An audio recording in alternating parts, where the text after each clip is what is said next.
Hey everybody, I had a really great conversation with somebody just recently about having really comfortable conversations about recruiting. And it inspired me to do this live video because I will be completely honest with you, I was terrible at recruiting and having these conversations for about the first year that I was an Usborne rep. And so I have learned so much from others about how to have these conversations in a really comfortable way. So I want to pass that on to you because for me now, it's really a pleasant conversation, whereas in the beginning, it was kind of that whole sweaty palms, thumping heart kind of feeling that I had whenever I talked to somebody about the business. And, it doesn't need to be that way. So I wanted to go over some notes that I took during the conversation to help give you some words if you feel that way, like if you feel like it's a struggle to talk about the business. Part of it is a mindset thing, and part of it is just having words that are comfortable for you to use. I don't use the same words in talking about the business as every other consultant. I use ones that are very comfortable for me because I really think that comes through to the person that you're talking to. If you're nervous about talking to them or you're unsure, it totally comes through in the conversation. And it's less likely that someone will want to join you on your team if you are feeling nervous or unsure about even talking to them about the business. It kind of gets them wondering, like, so why is she not comfortable talking to me about this? So I'm just going to briefly run through these notes, and hopefully this will give you some tips, some words that might be comfortable, and you can certainly tweak it to make it your own. First of all, like I said, I want to acknowledge all of this is stuff that I've learned. I really wasn't good at it myself to begin with. I think prejudging is something that we all might do at some point. I once did a party where a guest was from Eastern Europe, and she had moved here with her husband and 2 young children. I didn't know her before this party, and I did not ask everybody if they were interested in the business, and she was one of those people that I didn't ask. And later on, she came to me. I had in my mind thought, she's just new to the country. She's still struggling with English a bit as her second language. I have no idea what her work status might be because we have to have a social security number, of course, to do the business. And I just didn't offer it. I thought, too many obstacles. Well, she came to me when she was ready to place her order, gave me her order, and asked me, could she get involved? It was one of those thump on the head moments.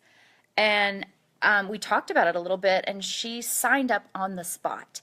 And I felt really bad. I didn't even offer her the opportunity. And she was ready to go. She had all of her information, and she was excited about getting started.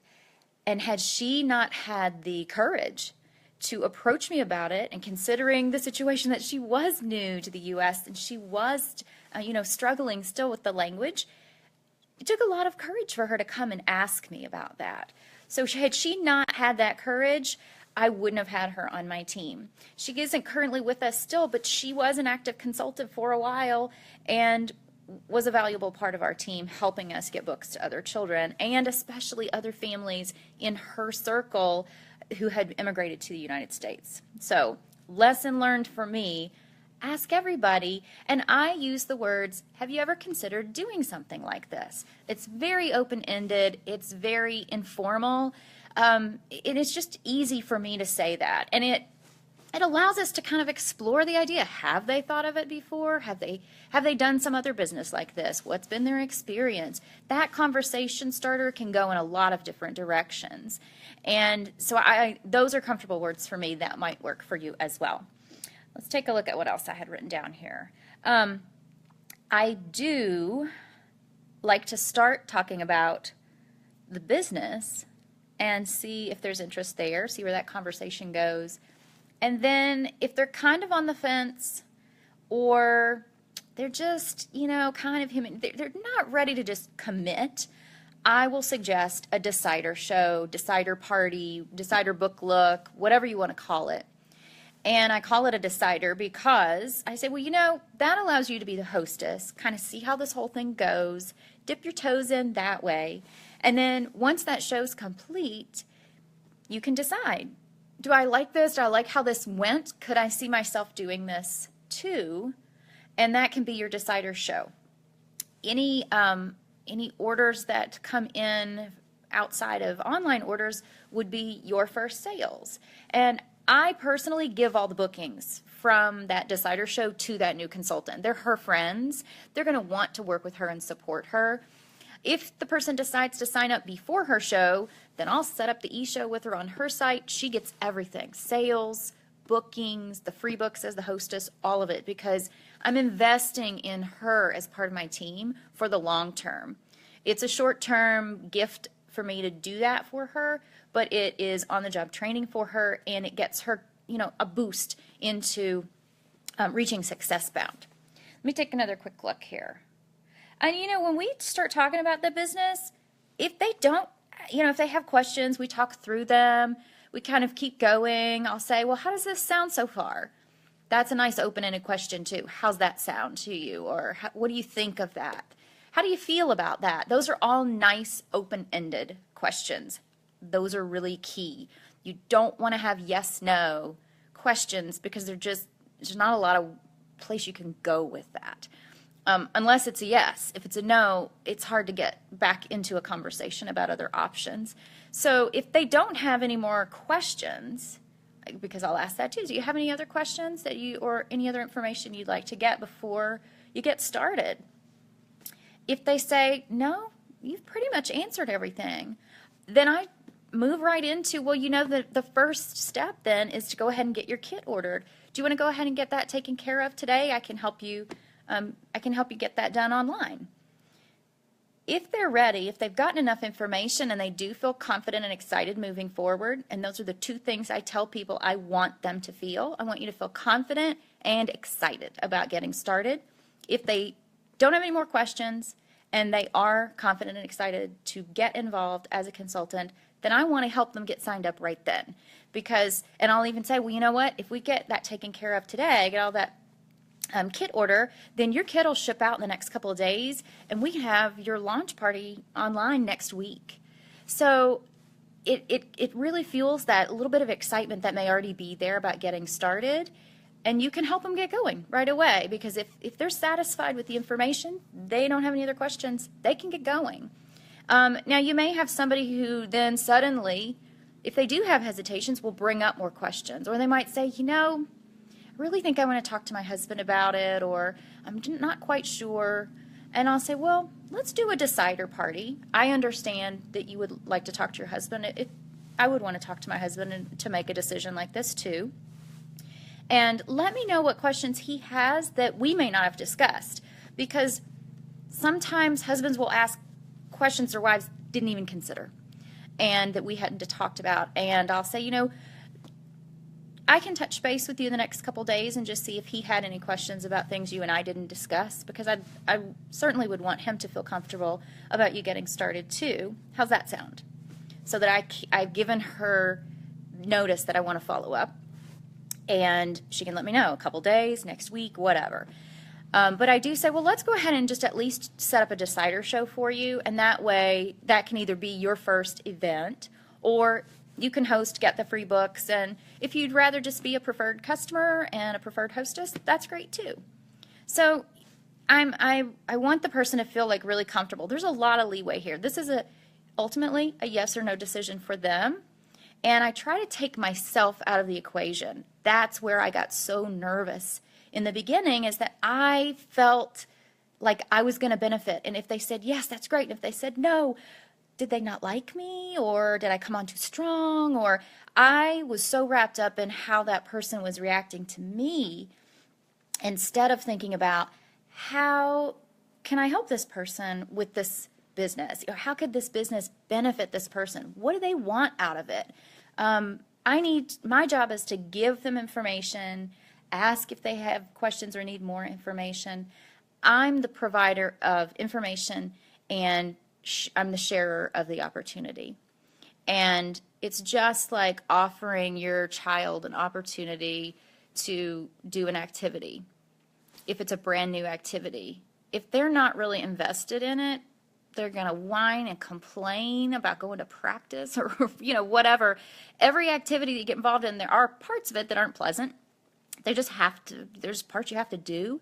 And so I want this person to see this as a choice where they can be happy about all the parts of the business. Even the ones that are sort of a pain, they're just part of being involved. Okay, so let's take a look here. I got a little bit off my notes. And occasionally you will have somebody who is like, they're just ready to go. And then you also have people like I was. I did a lot of research, and I just did a lot of research in companies in general, and I'd never heard of Usborne. But when I found the information, then I researched more, and I researched more, and I went to a meeting because I wanted to see these for real. Like, I was a teacher and had heard about these awesome books. Are they really legit? Could I really be involved in this company? What are the people like? I was one of those, a tentative, I'm going to make my decision when I'm ready kind of person. That's just a personality difference. Some people can make a snap decision and be totally excited about it. I am a careful and cautious person, so it took me a little bit longer. But boy, once I saw the books and went to a meeting at Ruth Smith's house and met the people, I was like, yeah, totally, I'm in. This is for me. So keep that in mind too, that you may be having a fantastic conversation with somebody and give them information, and they need to walk away and go really analyze that themselves and get online and look around, and they want to back up what you're telling them. And then you may have people who are motivated by helping children, not by the income. You may have people who would love the excitement of making new friends and knowing that they can have fun at convention. And there are different parts of this business that appeal to everybody. I specifically wanted to be able to quit my job and make income for my family. I hadn't even seen the books yet, so I was looking for a business. Some people fall in love with the books first, and then they think, maybe I could do this. So keep that in mind when you're talking to people, that you want to, as Nancy Ann likes to say, we have 2 ears, 1 mouth. We need to do twice as much listening as we do talking. And that's something I found myself doing early on too, is I was like coming at people with information. I didn't ask first, have you ever thought of doing something like this? Would you like to know a little more about it? Because we're helping people who are interested in getting started to learn more about this business today. So I hope I'm giving you some good kind of concepts here, along with some words to use. Let me take a look here. So with the person who says no, totally no interest in the business at all, then I will say to them, well, you like these books, right? And I wait for them to say yes, because I pretty much always do.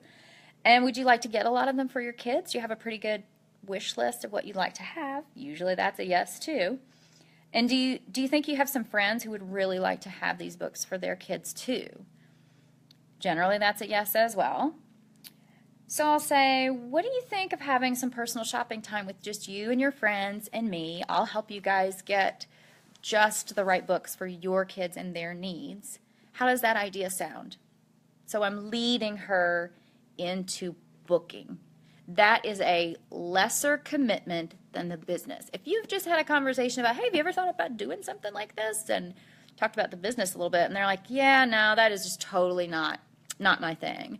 But then you talk about, hey, do you like these books? Do you think getting together with some of your friends to help them get books too would be kind of fun?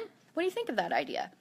So much less commitment. It's easier then to schedule the booking, because heck, that's a one-day thing. You were just talking about a business, which is like long-term. So you can kind of see the benefits to talking about the business first. And obviously, I would love to build my team, and then I have that opportunity to do that decider show. But either way, I am ultimately working toward a booking there. So let's take a look at what else we talked about. I think I've almost covered it. And if it is awkward for you having these conversations, please know that this is totally something you can learn how to do and feel good about. I do think that wrapping your head around that idea of being a helper for that person and really getting down to the nitty-gritty of what would they want out of this, how could it benefit them, and doing a lot of listening and back and forth, really having a discussion rather than just feeding them information. Because that's kind of like the person in the mall coming at you with the, hey, you want to try this perfume? That's kind of the reaction you'll get. Because me, I'm like, no, thank you. So if you're coming at somebody with information and they haven't, you haven't had a convo at all to determine whether they're even interested in knowing more about it, it's kind of like they're going to scoot away from you. They're going to be like, no, we're getting too close. I don't want what you're selling. So keep that in mind too. I totally was guilty of that. Totally. And I get it. I wouldn't want somebody talking at me like that either. Let's see.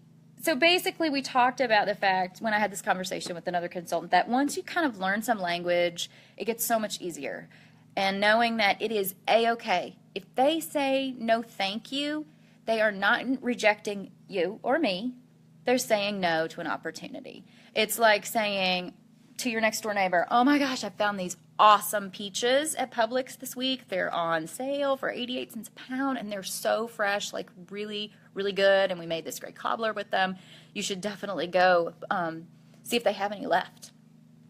And that person says, oh my gosh, you know what, I just bought some last week, or oh my gosh, we're going out of town, I'm going to miss it out. If they just don't take you up on the idea, you still shared that great deal with them. But them saying, no thanks, I don't need any peaches, is not about you personally, and you wouldn't feel bad about it. It's the same thing with this business opportunity. You're offering it to them. If they say no, it isn't personal. It is business, and it's fine. And I tell people too, well, I really hope that if you ever change your mind and think you might be interested in this, that you keep me in mind, because I would enjoy working with you, and I'd appreciate having your help, getting these great books out to kids. You can even say, do you know of someone who might be interested in working with us to help get more books into the hands of kids who need them, and organizations, and if you're an EC, schools. So referrals are great. I will even offer, $20 in free books. If I get a referral and it turns into something, I want to reward that person. So I also let people know that I will continue to keep in touch with you if you'd like, just in case your circumstances change. Would it be okay if I keep you on my email list and touch base with you periodically to let you know about specials and such? They have the opportunity to say yes or no there. Again, they're not rejecting me. If they say no, they're just not interested. And I kind of see it as like, well, it's their loss, not mine. I want to work with people who are very interested in what we have to offer, and obviously want to work with people who are interested in our business, if that's the case. So if they say no, that's okay. All right, so I'm going to wrap it up, you guys. I thank you so much for hanging out with me, and I hope that this has been really helpful. I would love for you to comment below with what I have said, anything that I have said that struck a chord with you, or that you can use moving forward in your recruiting discussions and business discussions that you think will be helpful. That would be awesome. Thanks, and happy business talk to you.